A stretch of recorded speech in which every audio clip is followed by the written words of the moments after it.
명절 저녁 친척이 술잔을 내려치며 외친다. 신문에 나온 그 사람 어머니 맞죠? 순간 거실은 얼어붙고 모두의 시선이 시어머니에게 향한다. 며느리는 비웃듯 속삭인다. 부엌에만 서 있는 분이 재벌가 딸이라고요? 정순의 손에 들린 젓가락이 바닥으로 떨어지며 방 안의 공기가 무너진다. 안녕하세요, 여러분. 오늘 준비한 이야기는 정말 특별합니다. 명절날 부엌에서 혼자 고군분투하는 한 시어머니의 숨겨진 비밀에 관한 이야기인데요. 과연 어떤 반전이 기다리고 있을까요? 누군가의 인생 같고 어쩌면 내 이야기 같은 이 드라마. 드라마 시작 전 무료인 구독과 좋아요 버튼 꼭 눌러주세요. 구독 버튼과 알림 설정까지 해주시면 더욱 흥미진진하고 감동적인 실화 이야기들을 가장 먼저 만나보실 수 있습니다. 그럼 오늘의 이야기 시작합니다. 추석을 이틀 앞둔 이른 새벽, 아직 어둠이 채 가시지 않은 오전 5시. 정수는 벌써 부엌에서 분주하게 움직이고 있었습니다. 쌀쌀한 새벽 공기 속에서 정순의 입김이 하얗게 피어올랐습니다. 낡은 가스레인지 위에서 물이 끓는 소리가 고요한 집안을 깨우고 있었죠. 정수는 무릎이 시큰거렸지만 참았습니다. 70줄에 접어든 몸이지만 명절 준비만큼은 절대 남에게 맡길 수 없었거든요. 토닥토닥. 정순의 주름진 손이 도마 위에서 바쁘게 움직였습니다. 깍두기용 물을 한 치씩 정성스럽게 썰어가며 마음속으로 헤아렸습니다.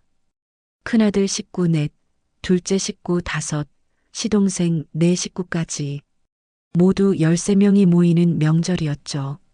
시계가 6시 반을 가리킬 무렵 큰 며느리 미영이 부스스한 머리를 하고 부엌으로 나왔습니다. 어머님, 벌써 일어나셨어요? 이렇게 일찍부터 뭘 하고 계세요? 미영의 목소리에는 놀람보다는 귀찮다는 기색이 더 짙었습니다. 정수는 손을 멈추지 않고 대답했습니다. 명절이니까 미리 준비해야지. 너는 더 자거라. 아직 이르다. 그래도 이렇게 일찍부터 하실 필요까지야. 요즘엔 다 사서 차려도 되는데.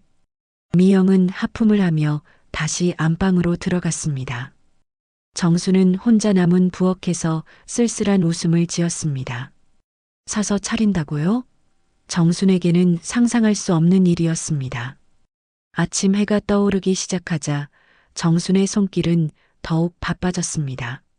배추를 다듬고 고사리를 우리고 도라지를 찢어 물에 담그고 마치 무슨 큰 행사를 준비하는 것처럼 꼼꼼하고 정성스럽게 하나하나 손질했습니다. 오전 9시가 되자 집안이 서서히 소란스러워지기 시작했습니다. 둘째 며느리 경희가 아이 둘을 데리고 도착했고 곧이어 시동생 내외와 조카들도 왁자지껄 들어왔습니다. 할머니, 안녕하세요.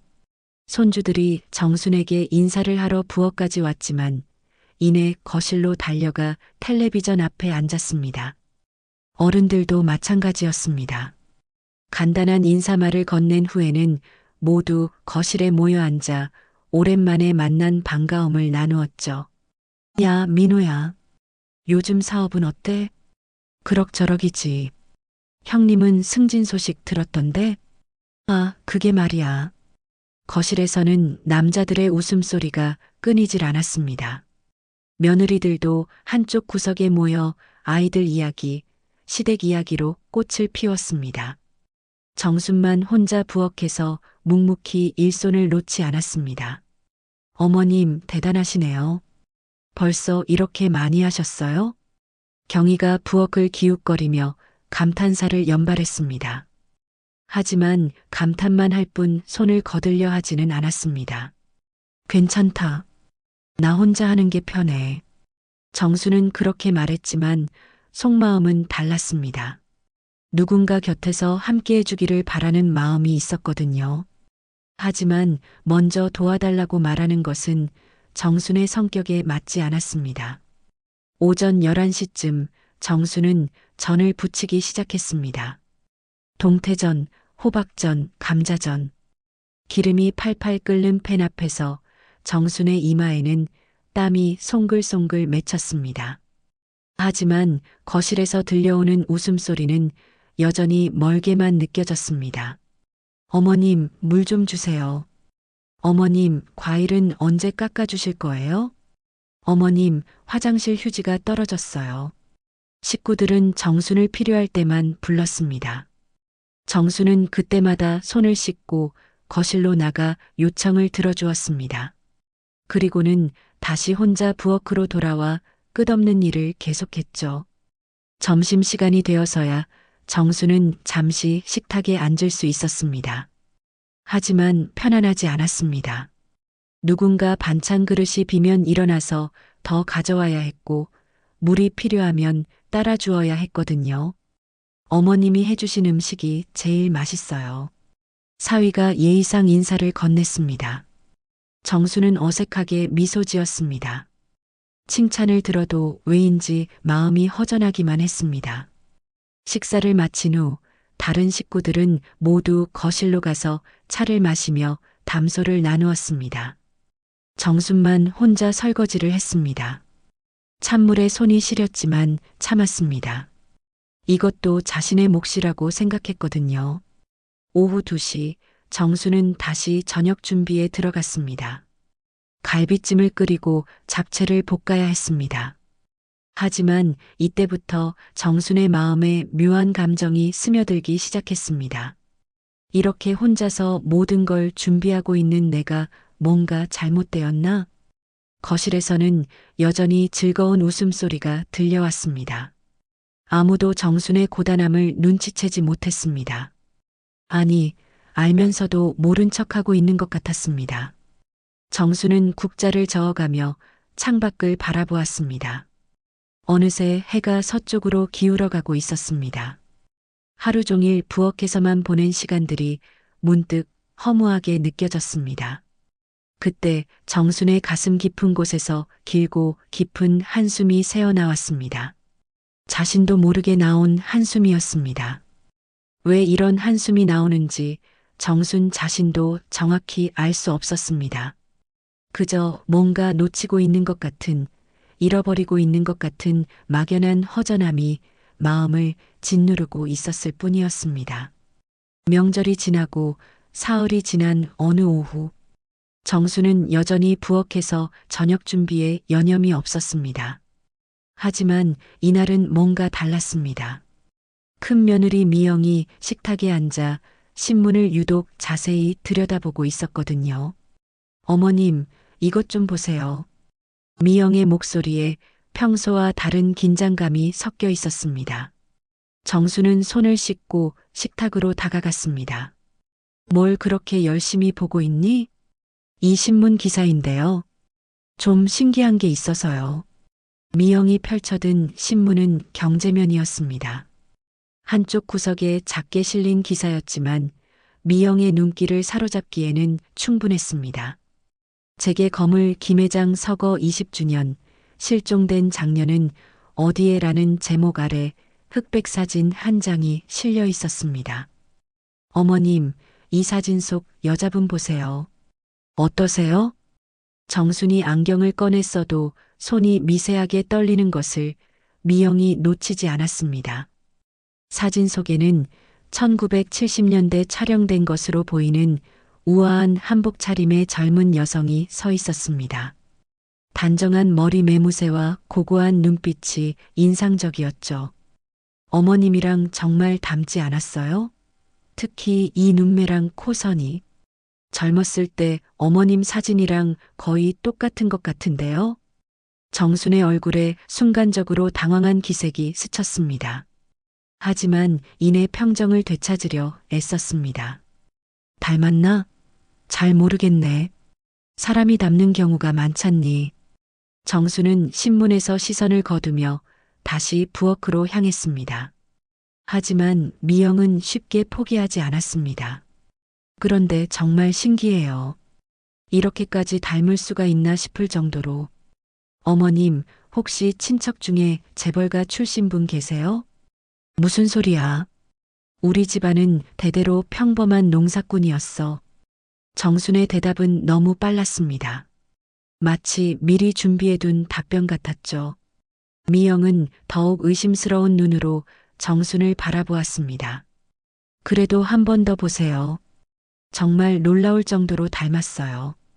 미영이 신문을 들고 정순을 따라 부엌까지 왔습니다.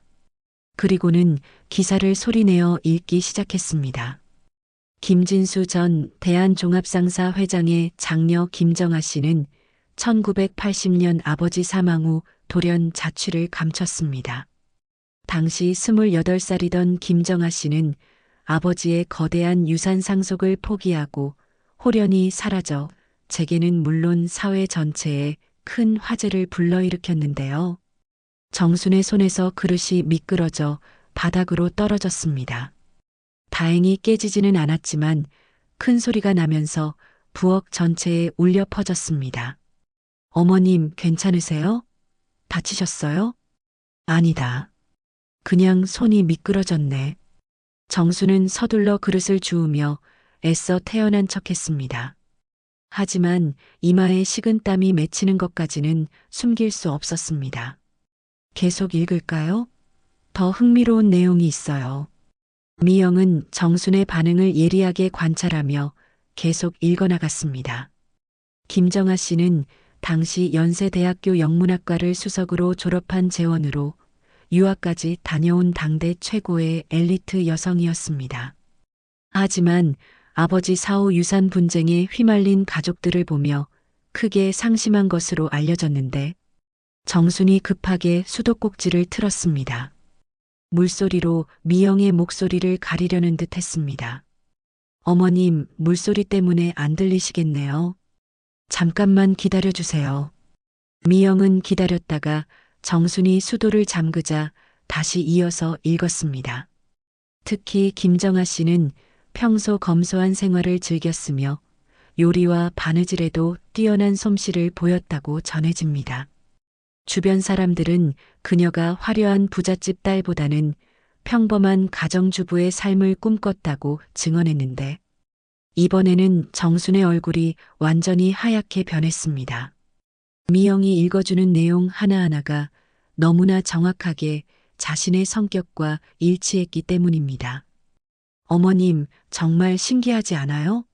이 김정아 씨 이야기를 들으니까 어머님 생각이 자꾸 나요.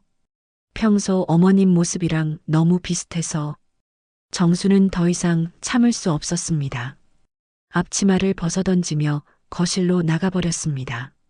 나는 좀 쉬어야겠다. 너 혼자 저녁 준비해라. 미영은 혼자 부엌에 남겨진 채 신문을 다시 들여다보았습니다. 사진 속 김정아와 시어머니 정순의 모습이 머릿속에서 겹쳐졌습니다. 단순히 닮은 정도가 아니었습니다. 거의 같은 사람이라고 봐도 무방할 정도였죠. 그날 저녁 큰아들 민호가 퇴근해서 돌아왔습니다. 미영은 남편에게 오늘 있었던 일을 자세히 이야기했습니다. 여보, 어머님이 정말 이상해. 신문 기사 읽어드렸더니 완전히 얼굴이 하얘지면서 도망가듯 나가버렸어.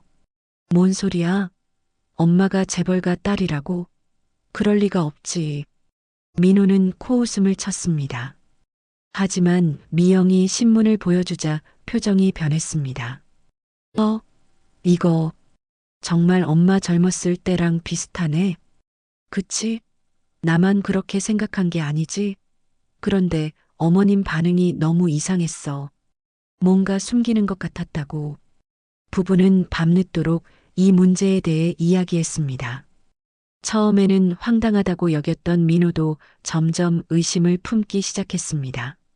그러고 보니 엄마가 가끔 쓰시는 말들이 좀 특이하긴 했어. 교양 있는 집안에서나 쓸 법한 단어들. 맞아.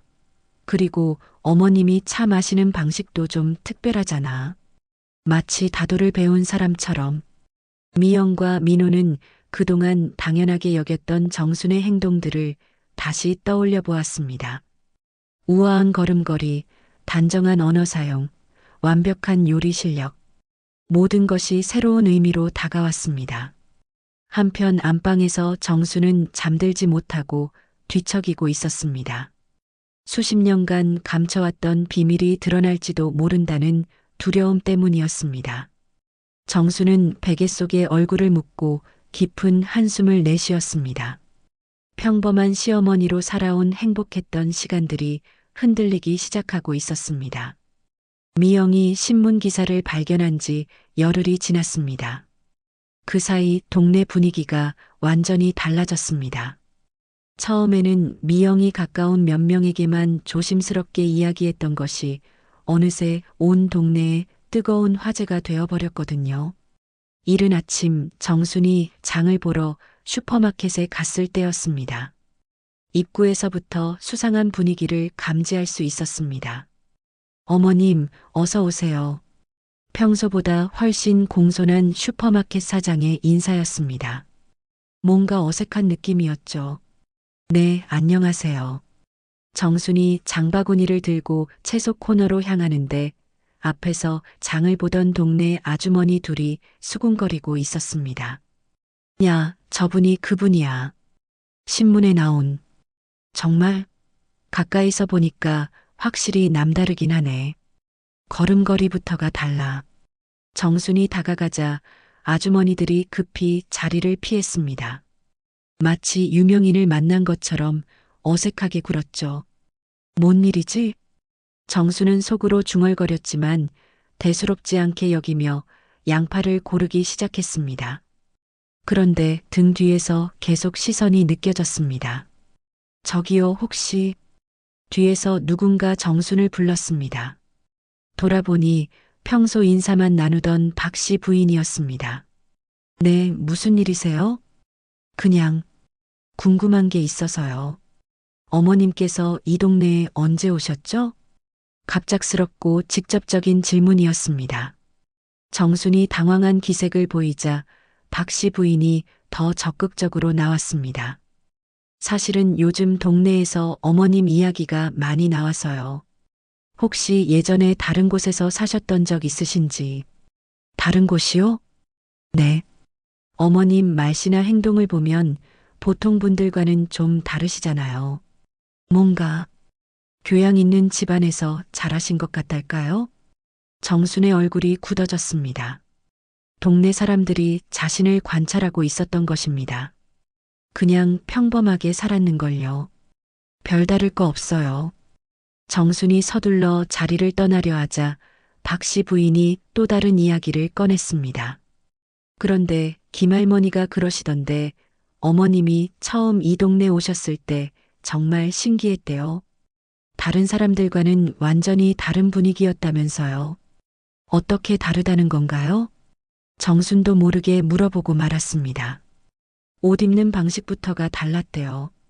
비싸지 않은 옷을 입어도 고급스러워 보이고 특히 걸을 때 자세가 정말 우아했다면서요. 마치 박씨 부인이 잠시 망설이더니 용기를 내어 말했습니다. 마치 귀족 같았다고 그러시더라고요. 정수는 더 이상 들을 수 없어 장바구니를 들고 계산대로 향했습니다. 하지만 계산하는 동안에도 주변 사람들의 시선이 따가웠습니다. 집으로 돌아가는 길에 또 다른 일이 일어났습니다. 건너편에서 오던 이웃이 정순을 보자마자 90도로 인사를 했습니다. 어머님, 안녕하십니다. 평소보다 훨씬 과장된 인사였습니다. 정순이 당황해서 가볍게 고개만 끄덕이고 지나가려 하자 그 이웃이 뒤에서 큰 소리로 말했습니다. 역시 다르시네. 고개 끄덕이는 것도 품위가 있어. 정순의 걸음이 빨라졌습니다. 동네 전체가 자신을 관찰하고 있다는 느낌이 들어 불편했습니다. 집에 도착하니 미영이 거실에서 기다리고 있었습니다. 옆에는 둘째 며느리 경희도 앉아 있었습니다. 둘 다 심각한 표정이었죠. 어머님 앉으세요. 미영의 목소리가 평소와 달랐습니다. 무슨 일이야? 왜 이렇게 심각한 얼굴들을 하고 있니? 어머님, 동네 사람들이 어머님에 대해서 많은 이야기를 하고 있어요. 경희가 입을 열었습니다. 어떤 이야기? 어머님이 정말 그 신문에 나온 재벌가 딸이 아니냐는 이야기요. 정순이 소파에 주저앉았습니다. 결국 피할 수 없는 순간이 온 것 같았습니다. 사람들이 어머님의 과거를 추측하기 시작했어요. 미영이 말을 이었습니다. 특히 김할머니가 많은 얘기를 하고 계세요. 어머님이 이 동네에 처음 오셨을 때부터 남달랐다면서요. 어떻게 남달랐다는 거야? 정순의 목소리가 떨렸습니다. 첫째, 어머님의 한국어가 너무 정확하다는 거예요. 사투리 하나 섞이지 않는 표준어를 구사하시잖아요. 경희가 하나씩 짚어가며 설명했습니다. 둘째, 어머님이 음식하시는 방식이 보통 분들과 달라요. 마치 궁중 요리를 배운 사람처럼 정교하고 섬세하다면서요. 정순의 얼굴이 점점 하얘졌습니다. 셋째, 어머님이 차 드시는 모습이 특별해요. 찻잔 드는 방법부터 마시는 자세까지 다도를 제대로 배운 분 같다고 하더라고요. 미영이 계속 이어갔습니다. 그리고 가장 결정적인 건 어머님이 가끔 무의식적으로 쓰시는 단어들이에요.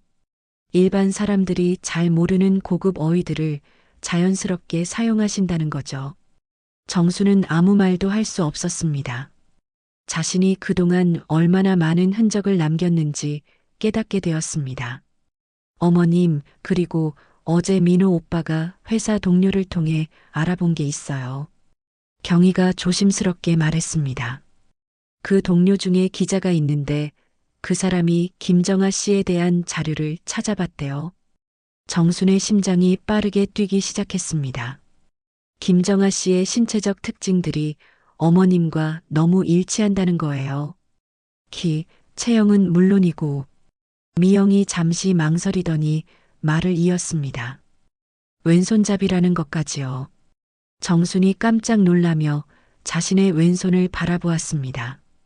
평소에 젓가락질하고 글 쓸 때 왼손을 쓰는 걸 당연하게 여겼는데 그것까지 단서가 될 줄은 몰랐습니다. 그리고 또 하나, 경희가 목소리를 낮췄습니다. 김정아 씨가 마지막으로 목격된 장소가 바로 이 근처였대요.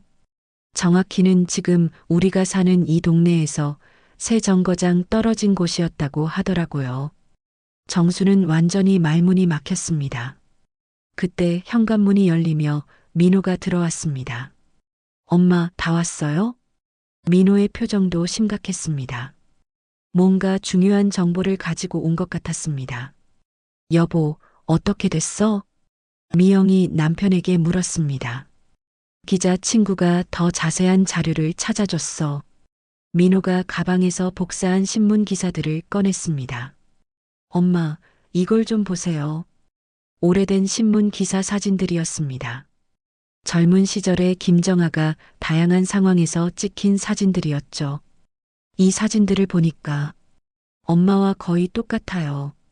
정수는 사진들을 보며 눈물이 핑 돌았습니다. 자신의 젊은 시절 모습들이 그대로 담겨 있었기 때문입니다. 엄마, 이제 더 이상 숨길 필요 없어요. 민호가 어머니 앞에 무릎을 꿇고 앉았습니다. 저희는 어머니가 누구든 상관없어요. 그동안 저희를 이렇게 잘 돌봐주신 것만으로도 충분해요. 미영과 경희도 정순 곁으로 다가왔습니다. 어머님, 저희에게 진실을 말씀해 주세요. 더 이상 혼자 짊어지지 마시고. 정수는 가족들의 간절한 눈빛을 바라보며 깊은 한숨을 내쉬었습니다. 30년 넘게 숨겨온 비밀이 드디어 드러나는 순간이 온 것입니다. 정수는 가족들의 간절한 시선을 받으며 오랫동안 침묵했습니다. 30년 넘게 숨겨온 비밀을 드러내는 것이 얼마나 두려운지 그들은 알 수 없었습니다. 하지만 더 이상 피할 곳도 없었습니다. 좋아. 정순이 떨리는 목소리로 입을 열었습니다. 너희들이 그렇게 알고 싶어 한다면 말해주마. 가족들의 눈이 일제히 정순에게 집중되었습니다. 거실에는 긴장된 정적이 흘렀습니다. 그 신문에 나온 사람, 김정아가 맞다. 순간 거실이 조용해졌습니다. 예상했던 답이었지만 직접 듣게 되니 모두가 말문이 막혔습니다. 정말, 정말이세요? 민호가 떨리는 목소리로 물었습니다. 응, 내가 바로 그 재벌가 딸 김정아다. 정순이 고개를 끄덕였습니다. 그 순간 오랜 세월 짊어져 온 무거운 짐이 조금 가벼워지는 것 같았습니다. 미영이 손으로 입을 막았습니다. 경희는 눈을 크게 뜨고 정순을 바라보았습니다. 민호는 아무 말 없이 어머니를 응시했습니다. 그럼 어머님이 정말 그 엄청난 재산을 다 버리고 오신 거예요? 경희가 먼저 입을 열었습니다. 버린 게 아니다. 포기한 거야. 정순의 목소리에 깊은 상처가 배어 있었습니다.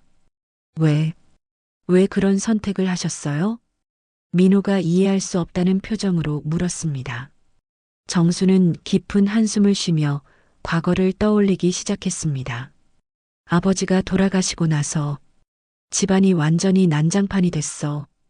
형제들이 유산 때문에 서로 원수가 됐지. 정순의 눈에 눈물이 고이기 시작했습니다. 큰오빠는 회사 경영권을 독차지하려고 했고, 둘째 오빠는 부동산을 나눠 가지자고 했어. 셋째 오빠는 현금을 요구했고, 모두가 자기 몫만 생각했지. 가족들은 숨을 죽이고 정순의 이야기를 들었습니다. 그런데 가장 충격적인 건 어머니까지 그 싸움에 가담하셨다는 거야. 정순의 목소리가 더욱 떨렸습니다. 어머니는 내가 딸이니까 상속에서 제외되어야 한다고 하셨어. 아들들만 재산을 물려받아야 한다면서. 어머님, 미영이 안타까운 표정을 지었습니다. 나는 가족이 화목하게 지내는 게 제일 소중했어. 돈보다도 명예보다도 가족이 우선이었는데 모두들 돈 때문에 눈이 멀어버렸지. 정순이 눈물을 훔쳤습니다. 그래서 모든 걸 포기했어. 내 몫의 상속을 모두 형제들에게 넘겨주고 집을 나왔어. 그런데 왜 하필 이 동네에 오신 거예요? 경희가 궁금해했습니다. 멀리 가고 싶었어. 아는 사람 하나 없는 곳에서 완전히 새로운 삶을 시작하고 싶었거든. 정순이 창밖을 바라보며 말했습니다. 이 동네를 선택한 건 우연이야. 버스를 타고 가다가 여기서 내렸어. 그때 이 집 앞을 지나는데 월세라는 종이가 붙어 있더라고. 그때가 언제였어요? 민호가 물었습니다. 1981년 4월이었어. 내 나이 29살 때. 그때 갑자기 현관에서 초인종 소리가 들렸습니다. 모두가 깜짝 놀라며 서로를 바라보았습니다. 누가 올까? 미영이 궁금해하며 현관으로 나갔습니다. 잠시 후 여러 명의 발소리가 들렸습니다. 어머님, 동네 분들이 오셨어요. 미영이 당황한 표정으로 돌아왔습니다. 뒤따라 김할머니를 비롯해 동네 아주머니 5명이 거실로 들어왔습니다. 안녕하세요. 김할머니가 정중하게 인사했습니다. 평소와는 완전히 다른 모습이었습니다. 무슨 일로 다들 오셨어요? 정순이 어색하게 물었습니다. 사실은 동네에서 소문이 많이 돌고 있거든요. 박 씨 부인이 조심스럽게 말을 꺼냈습니다. 혹시 정말 어머님이 그 신문에 나온 분이신가 해서 직접 확인하러 왔어요. 다른 아주머니가 단도직입적으로 말했습니다. 정수는 난처한 표정을 지었습니다. 가족들도 어떻게 대응해야 할지 몰라 당황했습니다. 어머님들, 일단 앉으세요. 민호가 자리를 권했습니다. 아니에요.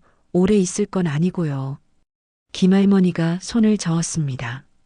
그냥 궁금한 게 있어서 여쭤보려고 해요. 뭐가 궁금하시다는 거예요? 정순이 물었습니다. 어머님이 이 동네에 처음 오셨을 때 기억나거든요.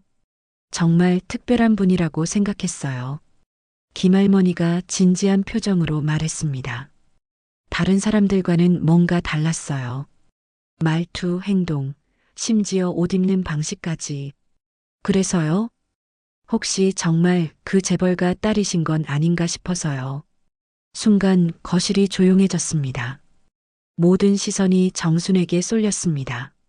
정순은 잠시 망설였습니다. 이제 와서 거짓말을 할 수도 없었고, 그렇다고 쉽게 인정하기도 어려웠습니다. 어머님들, 제가 누구든 상관없지 않아요? 지금까지 이렇게 평범하게 살아왔는데, 정순이 애써 웃으며 대답했습니다. 하지만 동네 아주머니들은 쉽게 물러서지 않았습니다. 그래도 궁금하잖아요. 혹시 정말 그분이시면 정말 대단한 일이잖아요. 맞아요. 그런 분이 우리 동네에 살고 계셨다니. 아주머니들이 술렁거리기 시작했습니다. 그때 정순이 갑자기 일어섰습니다. 좋아요. 궁금하시다면 말씀드릴게요. 가족들이 깜짝 놀라며 정순을 바라보았습니다. 네, 맞습니다. 저는 김정아입니다. 거실이 순식간에 웅성거렸습니다. 동네 아주머니들이 서로 놀란 표정으로 바라보았습니다. 정말이세요? 김할머니가 떨리는 목소리로 물었습니다. 네, 정말입니다. 정순이 단호하게 대답했습니다. 그럼 그 엄청난 재산은 어떻게 하신 거예요? 한 아주머니가 궁금해했습니다. 모두 포기했습니다. 가족들에게 넘겨주고 이곳에 왔어요. 왜 그런 선택을 하셨어요? 평범하게 살고 싶었어요. 돈보다 소중한 것들이 있다고 생각했거든요. 정순의 대답에 아주머니들이 숙연해졌습니다. 그래서 지금까지 혼자 이렇게 살아오신 거군요. 김할머니가 안타까워했습니다. 혼자가 아니에요. 좋은 가족들이 있잖아요. 정순이 민호와 며느리들을 바라보며 미소 지었습니다. 하지만 그 미소 뒤에는 깊은 상처가 숨어 있었습니다. 30년 넘게 숨겨온 아픈 과거가 드디어 세상에 드러난 것입니다. 동네 아주머니들은 충격에 빠져 서로 얼굴만 바라보고 있었습니다. 그들이 그동안 평범한 시어머니로 여겼던 분이 실제로는 이런 놀라운 과거를 가진 분이었다니요. 동네 아주머니들이 돌아간 후 집안은 묘한 긴장감에 휩싸였습니다. 정순이 자신의 정체를 공개한 것이 과연 옳은 선택이었을까요? 가족들은 각자 복잡한 심정으로 서로를 바라보고 있었습니다. 엄마, 정말 괜찮으세요? 동네 사람들한테 다 말씀하셔도 되는 거예요? 민호가 걱정스러운 목소리로 물었습니다. 이제 와서 숨길 것도 없잖니. 어차피 다들 알게 될 텐데. 정순이 깊은 한숨을 쉬며 대답했습니다. 하지만 정순의 예상은 빗나갔습니다. 다음 날부터 집 앞에는 온갖 사람들이 몰려들기 시작했거든요. 동네 소문이 인근 지역까지 퍼져나간 것입니다. 아침 일찍 현관 앞에서 소란스러운 소리가 들렸습니다. 미영이 나가보니 낯선 사람들이 대여섯 명 서 있었습니다. 저희는 주간지 기자입니다. 김정아 씨와 인터뷰를 하고 싶은데요. 한 남자가 명함을 내밀었습니다. 인터뷰는 무슨, 저희 어머님은 그런 거 안 하세요. 미영이 단호하게 거절했습니다. 잠깐만요. 국민들이 궁금해 하잖아요. 그 유명한 김정아 씨가 어떻게 살아계신지. 기자가 끈질기게 달라붙었습니다. 그때 정순이 현관으로 나왔습니다. 뭘 그렇게 떠들고 있어요? 아, 김정아 씨시군요. 정말 뵙게 되어 영광입니다. 기자가 과장스럽게 인사했습니다. 저는 그런 분이 아니에요. 그냥 평범한 할머니일 뿐입니다. 정순이 냉담하게 대답했습니다. 하지만 확인됐잖아요. 당신이 그 유명한. 확인된 거 없어요. 집에 돌아가세요. 정순이 문을 닫으려 하자 기자가 발을 끼워 막았습니다. 잠깐만요. 국민들에게 한 말씀만 해주세요. 어떻게 그 많은 재산을 포기할 수 있었는지. 포기한 게 아니라고 했잖아요. 정순의 목소리가 높아졌습니다. 그럼 뭐예요? 수백억 원을 그냥 버린 거예요? 기자가 끈질기게 물었습니다. 그 순간 정순의 얼굴이 일그러졌습니다. 오랫동안 억눌러온 감정이 터져나오기 시작했습니다. 수백억이 뭐가 그렇게 중요해요? 그 돈 때문에 가족들이 서로 원수가 됐는데 정순의 목소리가 떨렸습니다. 형제들이 법정에서 싸우고 어머니까지 자식을 차별하고 그런 돈이 무슨 소용이에요? 기자는 이런 반응을 원했다는 듯이 계속 질문을 던졌습니다. 그래서 모든 걸 포기하고 여기 온 거예요? 포기가 아니라 선택했어요. 돈보다 소중한 것들을 선택한 거라고 정순이 소리쳤습니다. 그럼 지금 후회하지 않으세요? 그때 재산을 지켰다면 지금쯤. 후회요? 정순이 기자를 째려보았습니다. 후회할 게 뭐가 있어요? 이 가족들과 함께 보낸 시간들이 그 어떤 돈보다 값진걸요. 그때 민호가 뛰어나왔습니다. 그만하세요. 우리 어머니를 괴롭히지 마세요. 저희는 그냥 사실을 확인하려는 거예요. 기자가 변명했습니다. 사실은 뭐가 궁금하다는 거예요?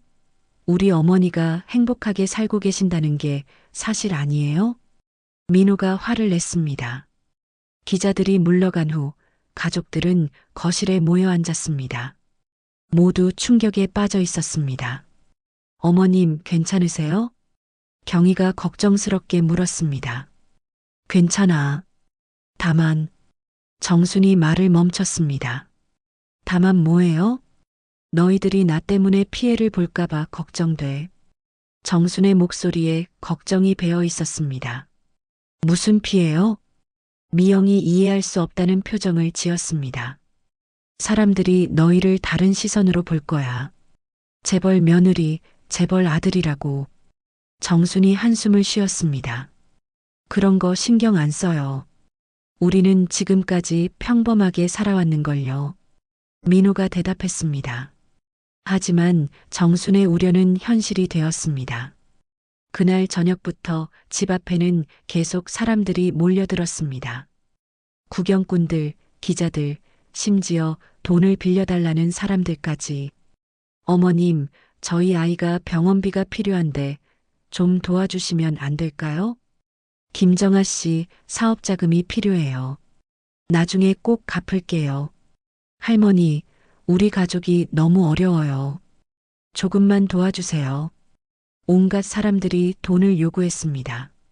정순이 아무리 자신에게 돈이 없다고 해도 믿지 않았습니다. 정말 없어요. 저는 그냥 평범한 시어머니예요. 정순이 계속 해명했지만 소용없었습니다. 그날 밤 정순은 잠들지 못하고 뒤척였습니다. 옆방에서는 민호와 미영이 작은 소리로 이야기하고 있었습니다. 여보, 이러다가 우리 생활이 엉망이 될 것 같아. 나도 걱정돼. 회사에서도 동료들이 이상한 눈으로 봐. 아이들 학교에도 소문이 났던데. 친구들이 자꾸 물어본다면서. 정순의 마음이 더욱 무거워졌습니다. 자신 때문에 가족들이 고생하고 있는 것입니다. 다음 날 아침 정순은 일찍 일어나 부엌에서 아침을 준비했습니다. 하지만 마음은 편하지 않았습니다. 어머님, 아침 드세요. 미영이 식탁으로 나왔습니다. 표정이 어두웠습니다. 무슨 일 있어? 정순이 물었습니다. 아니에요. 그냥. 미영이 말을 흐렸습니다. 뭔 일인지 말해봐. 정순이 다시 물었습니다. 사실은 회사에서 사람들이 자꾸 이상한 소리를 해요. 미영이 조심스럽게 말했습니다. 어떤 소리? 시어머니가 재벌가 딸인데 왜 그렇게 가난하게 사느냐고. 돈을 안 주시느냐고. 정순의 얼굴이 굳어졌습니다. 그리고 어떤 사람들은 우리가 어머님 돈을 노리고 있는 거 아니냐고도 하고. 미영의 목소리가 점점 작아졌습니다. 정수는 젓가락을 내려놓았습니다. 자신의 과거 때문에 가족들이 이런 오해를 받고 있다니요. 미안하다. 정순이 고개를 숙였습니다. 왜 미안해 하세요? 어머님 잘못이 아닌데. 내 잘못이야. 진작에 이사를 갔어야 했는데. 정순의 목소리가 떨렸습니다. 그때 민호가 급하게 들어왔습니다. 엄마, 큰일 났어요. 무슨 일이야? 밖에 사람들이 더 많이 몰려왔어요. 그리고 민호가 말을 잇지 못했습니다. 그리고 뭐야? 엄마 진짜 가족들이 왔어요. 정순의 얼굴이 창백해졌습니다. 누가 왔다고? 큰아버지하고 둘째 아버지, 그리고 할머니도 오셨어요. 정순의 손이 덜덜 떨리기 시작했습니다. 30년 만에 다시 마주해야 할 사람들이 찾아온 것입니다. 정순은 민호의 말을 듣고 한동안 말을 잇지 못했습니다. 30년 만에 친가족들이 찾아왔다는 사실이 믿어지지 않았거든요. 정말 우리 가족들이 와 있다고? 정순의 목소리가 심하게 떨렸습니다. 네, 엄마. 밖에서 기다리고 계세요. 민호가 조심스럽게 대답했습니다. 어떻게 생긴 분들이야? 큰아버지는 정장을 입고 계시고 둘째 아버지는 좀 화나 보이세요. 그리고 할머니는 정말 연세가 많이 드신 것 같아요. 정수는 깊은 숨을 들이쉬었습니다. 그들을 만날 준비가 되어 있지 않았지만 이미 피할 수 없는 상황이 되어버렸습니다. 들어오시라고 해라. 정말 괜찮으세요? 미영이 걱정스럽게 물었습니다. 괜찮지 않지만 언젠가는 마주해야 할 사람들이야. 정순이 떨리는 손으로 머리를 매만졌습니다. 잠시 후 현관문이 열리며 세 사람이 들어왔습니다. 맨 앞에 선 남자는 60대 후반으로 보이는 정장 차림의 신사였습니다. 큰오빠 김진우였죠. 그 뒤를 따라 비슷한 연령대의 또 다른 남자가 들어왔습니다. 둘째 오빠 김진우였습니다. 마지막으로 들어온 할머니를 보는 순간 정순의 가슴이 철렁 내려앉았습니다. 여든이 훨씬 넘은 모친 이순덕이었습니다. 30년 전보다 훨씬 늙고 쇠약해진 모습이었지만 여전히 위험 있는 자세를 유지하고 있었습니다. 정아야. 큰오빠 진우가 먼저 입을 열었습니다. 목소리에는 복잡한 감정이 섞여 있었습니다. 오빠. 정순도 간신히 대답했습니다. 30년 만이네. 둘째 오빠 진우가 차가운 목소리로 말했습니다. 그래. 30년 만이야. 정순이 고개를 끄덕였습니다. 그때 어머니 이순덕이 지팡이를 짚고 정순 앞으로 다가왔습니다. 정아야, 정말 너니? 네. 어머니. 정순이 어머니 앞에서 고개를 숙였습니다. 이순덕은 정순의 얼굴을 자세히 들여다보았습니다. 30년의 세월이 흘렀지만 여전히 자신의 딸임을 알아볼 수 있었습니다. 이 못된 년이 30년 동안 어디 숨어 있었느냐? 이순덕이 지팡이를 들어 정순을 때리려 했습니다. 민호가 급히 나서서 말렸습니다. 할머니, 안 됩니다. 누구냐, 너는? 이순덕이 민호를 노려보았습니다. 저는 정순 어머니 아들입니다. 민호가 어색하게 대답했습니다. 정순? 누가 정순이야? 인연 이름은 김정아야. 이순덕이 화를 냈습니다. 어머니, 이제 저는 김정순으로 살고 있어요. 정순이 조용히 말했습니다. 김정순? 성까지 바꿨다는 거냐? 큰오빠 진호가 놀란 표정을 지었습니다. 호적도 바꾸고 새로운 신분으로 살아왔어요. 정순이 담담하게 대답했습니다. 그럼 지금까지 가짜 신분으로 살아온 거야? 둘째 오빠 진우가 비웃듯이 말했습니다. 가짜가 아니야. 김정순이 내 진짜 이름이야. 정순의 목소리에 단호함이 실렸습니다. 그때 미영이 차를 가져왔습니다. 어색한 분위기를 조금이라도 누그러뜨리려는 배려였습니다. 차 드세요. 미영이 정중하게 인사했습니다. 며느리구나. 인사해라. 이순덕이 미영에게 말했습니다. 안녕하세요. 저는 김민호 처 이미영입니다. 미영이 깍듯이 절했습니다. 김민호? 성이 김씨야? 진호가 의아해했습니다. 네, 저희 어머님께서 김씨 성을 쓰라고 하셔서. 민호가 대답했습니다. 아, 우리 성을 도용해서 살았다는 거네. 진우가 비아냥거렸습니다. 도용이 아니야.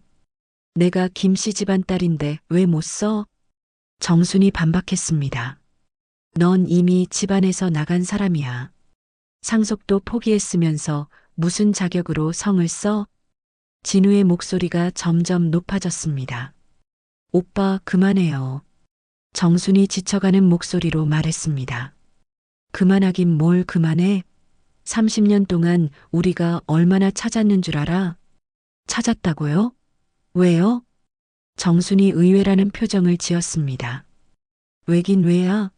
너도 우리 가족이니까. 진호가 진심 어린 목소리로 말했습니다. 가족이라고 하셨죠? 30년 전에 저를 내쫓을 때도 그렇게 생각하셨나요? 정순의 목소리에 분노가 섞였습니다. 그때는 상황이 복잡했잖아. 진호가 변명했습니다. 복잡했다고요? 어머니가 저보고 딸은 상속받을 자격이 없다고 하셨잖아요. 정순이 어머니를 바라보며 말했습니다. 이순덕이 잠시 말을 잃었습니다. 그건 내가 잘못 생각했었다. 이순덕이 힘없는 목소리로 말했습니다. 잘못 생각했다고요? 30년이 지나서야 깨달으신 거예요? 정순의 목소리가 떨렸습니다. 정아야, 어머니도 그때 너무 힘들었어. 아버지가 갑자기 돌아가시고 회사 일은 복잡하고 그래서 저를 희생양으로 만들었다는 거네요. 정순이 쓴웃음을 지었습니다. 그게 아니야. 우리도 나중에 후회했어. 진호가 말했습니다. 후회했다고요? 그럼 왜 30년 동안 찾지 않으셨어요? 찾았다고 했잖아.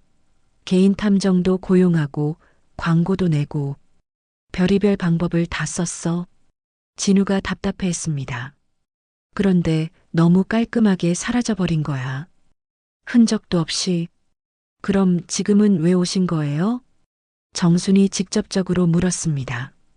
신문에 나온 걸 봤어. 너와 닮은 사람이 이 근처에 산다는 기사를 봤지. 진호가 대답했습니다. 그래서 혹시나 해서 왔는데 정말 너였구나. 진우가 복잡한 표정을 지었습니다. 그때 이순덕이 갑자기 정순의 손을 잡았습니다. 정아야, 어머니 잘못했다. 집으로 돌아오자. 집이요? 정순이 어머니의 손을 바라보았습니다. 응, 우리 집으로. 내 방도 그대로 두었어. 30년 동안요? 그래, 30년 동안 그대로 두었어. 언젠가 돌아올 거라고 믿고. 이순덕의 목소리가 떨렸습니다. 정수는 어머니의 말을 듣고 눈물이 핑 돌았습니다. 하지만 쉽게 마음이 움직이지는 않았습니다. 어머니, 저는 이제 이곳이 제 집이에요. 무슨 소리야? 이딴 곳이 무슨 집이야? 진우가 집안을 둘러보며 무시하는 듯한 말을 했습니다. 이딴 곳이라니요. 민호가 화를 냈습니다. 여기가 우리 어머니가 30년 동안 행복하게 살아온 집이에요. 행복하게 살았다고? 이런 곳에서? 진우가 코웃음을 쳤습니다. 그래요. 어머니는 여기서 정말 행복하셨어요. 미영도 가세했습니다. 저희와 함께 웃고 울고 평범한 가정의 기쁨을 누리셨다고요. 그때 정순이 일어섰습니다. 다들 그만해요. 모두가 정순을 바라보았습니다. 저는 이미 선택했어요. 이 가족과 함께 살기로요. 정순의 목소리가 단호했습니다. 정순의 단호한 말에 거실이 순간 조용해졌습니다. 친가족들은 믿을 수 없다는 표정으로 정순을 바라보았습니다. 정아야, 무슨 소리야? 이 사람들이 우리보다 소중하다는 거야? 어머니 이순덕이 떨리는 목소리로 물었습니다. 소중함을 비교할 수는 없어요. 하지만 이 사람들은 저를 김정아가 아닌 김정순으로 사랑해줬어요. 정순이 민호와 며느리들을 바라보며 말했습니다. 그게 뭐가 중요해? 핏줄이 더 중요하지. 둘째 오빠 진우가 화를 내며 소리쳤습니다. 핏줄이요? 그 핏줄이 30년 전에 저를 어떻게 대했는지 기억하세요? 정순의 목소리가 차가워졌습니다. 그때는 우리도 어렸어. 젊어서 실수한 거야. 큰오빠 진우가 변명했습니다. 실수라고요? 저를 집에서 내쫓고 상속에서 제외하고 심지어 존재 자체를 부정한 게 실수였다고요? 정순의 눈에 눈물이 고였습니다. 정아야. 이순덕이 정순의 손을 다시 잡으려 했지만 정순이 피했습니다. 어머니, 제발 그러지 마세요. 30년 전 그날 어머니가 저한테 뭐라고 했는지 기억나세요? 그건 딸은 시집가면 남의 집 사람이니까 상속받을 자격이 없다고 하셨잖아요. 그리고 제가 반대하니까 뭐라고 하셨죠? 정순의 목소리가 점점 높아졌습니다. 그만 떠들고 나가라고, 다시는 이 집에 발을 들여놓지 말라고 하셨잖아요. 거실이 다시 조용해졌습니다. 이순덕은 아무 말도 할 수 없었습니다. 그때 민호가 일어났습니다. 할머니, 그리고 큰아버지, 둘째 아버지. 민호가 정중하지만 단호한 목소리로 말했습니다. 저는 어머니의 과거를 모르고 자랐습니다. 그저 부엌에서 묵묵히 일하시는 평범한 어머니로만 알고 있었어요. 민호가 잠시 숨을 고르고 말을 이었습니다. 하지만 그 평범함 속에서 저희가 받은 사랑이 얼마나 소중한지 아세요? 소중하긴 뭐가 소중해? 가난하게 살면서 무슨 사랑이야? 진우가 비아냥거렸습니다. 가난하다고요? 미영이 일어서며 반박했습니다. 저희는 가난하지 않아요. 어머님 덕분에 마음이 풍요로운 삶을 살고 있거든요. 마음이 풍요롭다고? 그게 밥 먹여주나? 진우가 코웃음을 쳤습니다. 네, 밥도 먹여줍니다. 경희도 일어서며 가세했습니다. 어머님이 30년 동안 저희에게 해주신 밥 한 끼 한 끼가 얼마나 정성스러웠는지 아세요? 그 어떤 고급 레스토랑 요리보다도 맛있었어요. 그리고 어머님이 아플 때 간병하고 기쁠 때 함께 웃어주고 힘들 때 위로해준 게 저희예요. 민호가 목소리를 높였습니다. 30년 동안 한 번도 어머님을 찾지 않으셨던 분들이 지금 와서 무슨 자격으로 가족이라고 하세요? 이 말에 진호와 진우가 당황했습니다. 그건 우리도 나름 사정이 있었어. 진호가 변명했습니다. 사정이요? 어떤 사정이요? 정순이 날카롭게 물었습니다. 회사 일이 바빴고 각자 가정도 있었고 핑계죠. 정순이 단호하게 말했습니다. 정말 찾고 싶었다면 찾을 수 있었을 거예요. 하지만 찾지 않은 이유가 따로 있었겠죠. 무슨 소리야? 진우가 발끈했습니다. 저 없이도 충분했다는 거 아니에요? 제 몫까지 나눠 가져서 더 풍족하게 살 수 있었으니까요. 정순의 말에 형제들이 할 말을 잃었습니다. 그때 이순덕이 지팡이를 바닥에 세게 쳤습니다. 그만, 다들 그만해. 모두가 이순덕을 바라보았습니다. 정아야, 어머니가 잘못했다. 정말 잘못했어. 이순덕의 목소리가 떨렸습니다. 그때 어머니가 너무 어리석었어. 딸도 아들과 똑같이 소중한 자식인데. 이순덕이 눈물을 흘리기 시작했습니다. 30년 동안 후회하고 또 후회했어. 내가 키운 딸을 내 손으로 내쫓다니. 정순도 어머니의 눈물을 보며 마음이 흔들렸습니다. 어머니, 정아야, 어머니 용서해줘. 그리고 집으로 돌아오자. 이순덕이 정순의 손을 꼭 잡았습니다. 어머니, 저는 제발 어머니가 살아있을 동안 곁에 있어줘. 이순덕의 간절한 목소리에 거실 앞 모든 사람들이 숙연해졌습니다. 정수는 깊은 고민에 빠졌습니다. 30년간 원망했던 가족이지만 늙고 병든 어머니를 차마 외면할 수는 없었습니다. 어머니, 저는 이해해요. 하지만 정순이 민호와 며느리들을 바라보았습니다. 이 사람들을 버릴 수는 없어요. 이들이 제 진짜 가족이에요. 그럼 다 같이 가면 되잖아. 진호가 제안했습니다. 다 같이요? 그래. 내 아들과 며느리들도 우리 집으로 와서 함께 살자. 진호의 제안에 모두가 놀랐습니다. 그럴 수 있을까요? 민호가 의외라는 표정을 지었습니다. 당연하지. 우리 집이 얼마나 큰데. 다 같이 살기에 충분해. 진우도 동의했습니다. 하지만 저희는 평범한 사람들이에요. 그런 큰 집에서 살 자격이. 미영이 주저했습니다. 무슨 자격이 필요해? 정아 가족이면 우리 가족이야. 이순덕이 따뜻하게 말했습니다. 정수는 가족들의 얼굴을 하나하나 바라보았습니다. 민호와 며느리들의 눈에는 걱정과 기대가 섞여 있었습니다. 여러분, 어떻게 생각해요? 정순이 가족들에게 물었습니다. 어머님이 원하시는 대로 하세요. 민호가 대답했습니다. 저희는 어머님만 계시면 어디든지 좋아요. 미영도 동의했습니다. 하지만 정말 괜찮을까요? 갑자기 모르는 사람들이 들어가서 경희가 걱정했습니다. 모르는 사람들이 아니야. 가족이야. 이순덕이 단호하게 말했습니다. 30년 동안 내 딸을 돌봐준 고마운 사람들이야. 당연히 우리 가족이지. 그때 정순이 갑자기 일어섰습니다. 잠깐만요. 제가 결정하기 전에 하나만 확실히 하고 싶어요. 모두가 정순을 바라보았습니다. 정말 진심이세요? 저를 다시 가족으로 받아들이시겠다는 게.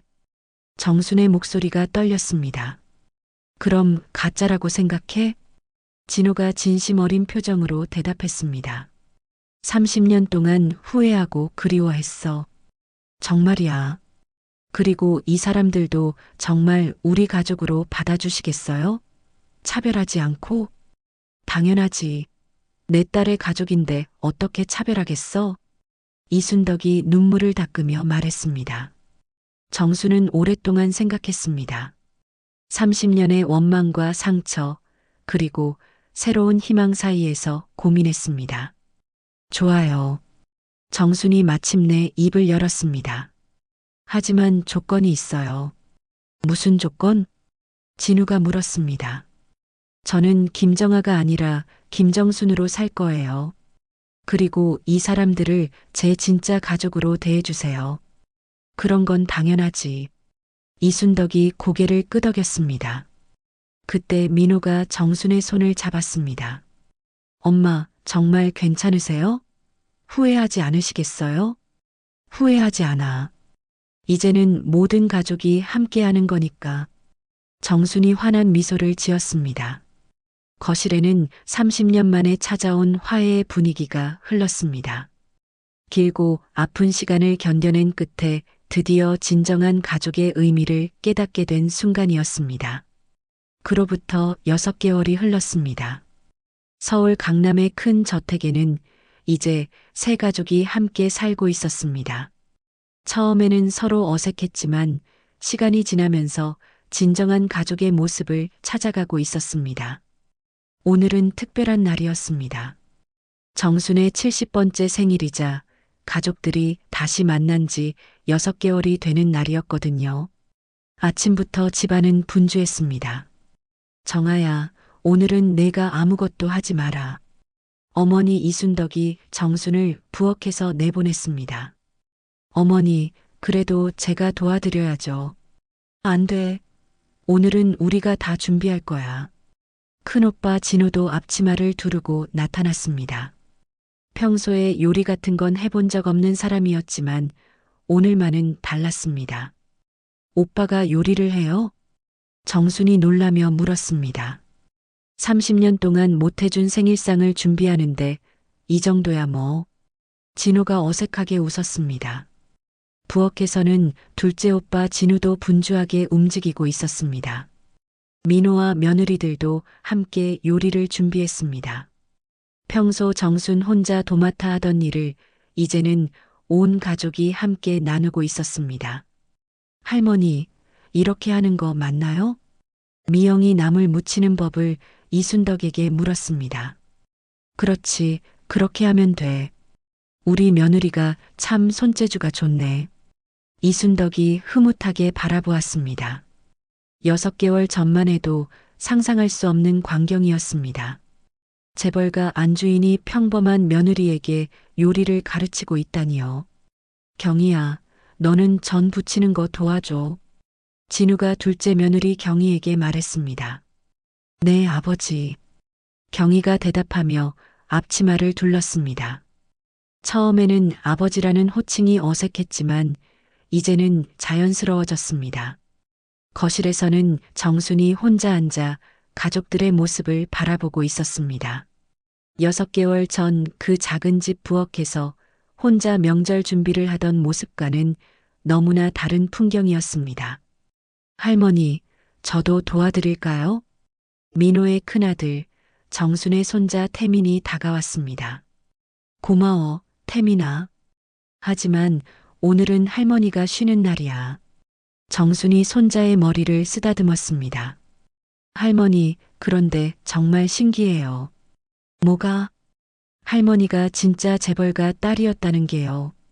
전혀 그런 것 같지 않았는데. 태민의 순진한 말에 정순이 웃었습니다.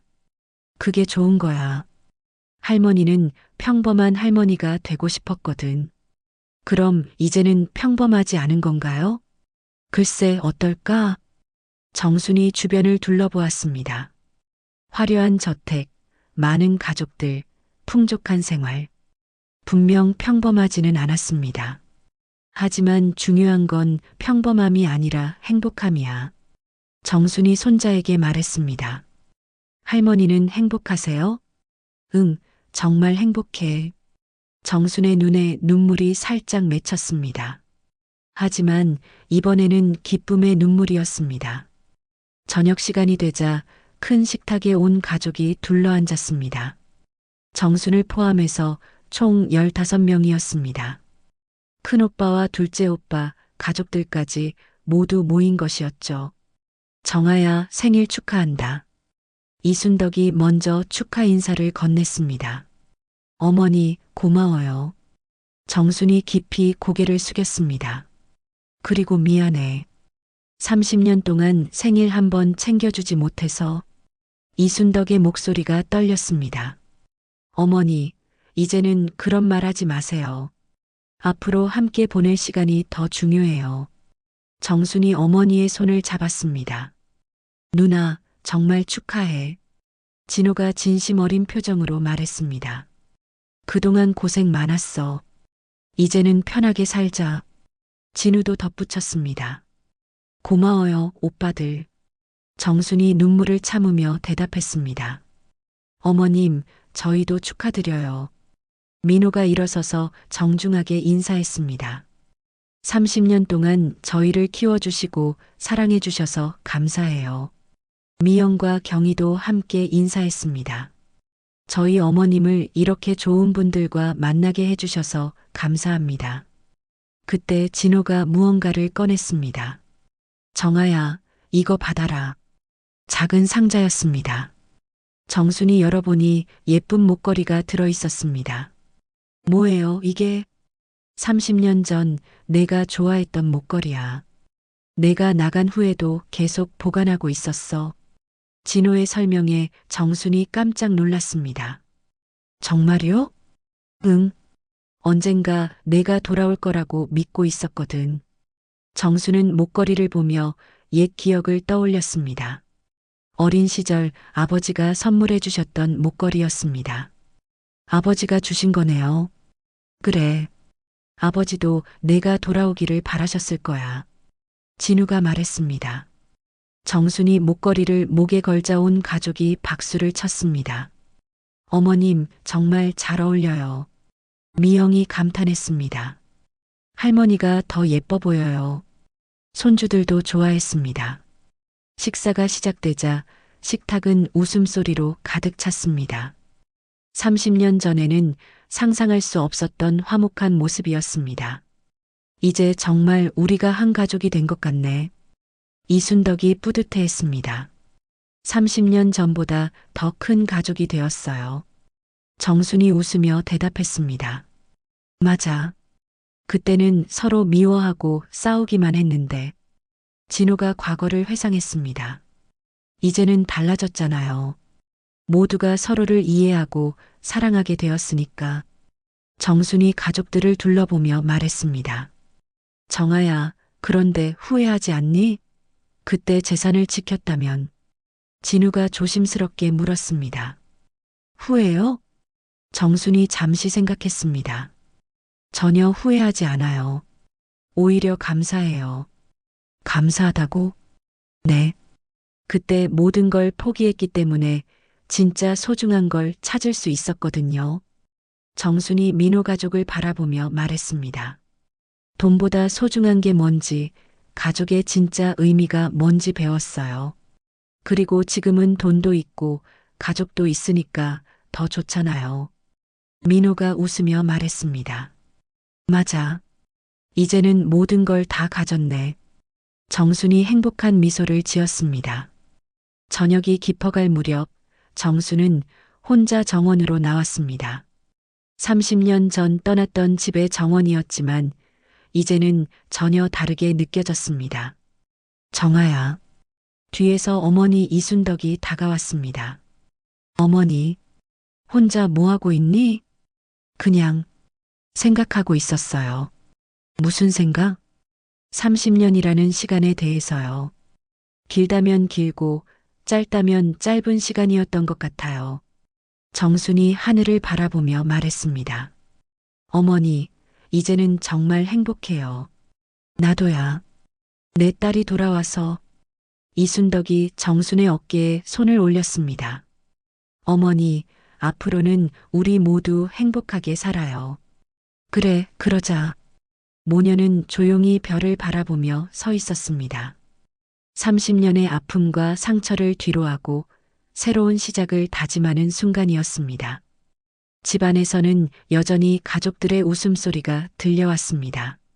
진짜 가족이 무엇인지, 진짜 행복이 무엇인지를 깨달은 사람들의 따뜻한 웃음소리였습니다. 정수는 마음속으로 중얼거렸습니다. 이제야 정말 완전한 가족이 되었구나. 하늘의 별들도 마치 축복하듯 더욱 밝게 빛나고 있었습니다. 여러분, 오늘 이야기는 어떠셨나요? 때로는 가장 가까운 사람들도 모르는 깊은 사연이 있을 수 있다는 걸 다시 한번 느끼게 되는 이야기였습니다. 진정한 가족의 의미가 무엇인지 생각해 보게 되네요. 이런 감동적인 이야기가 마음에 드셨다면 구독 버튼 꾹, 좋아요도 꾹, 그리고 댓글로 여러분의 생각을 들려주세요. 다음에도 더욱 감동적인 이야기로 찾아뵙겠습니다. 오늘도 시청해 주셔서 감사합니다.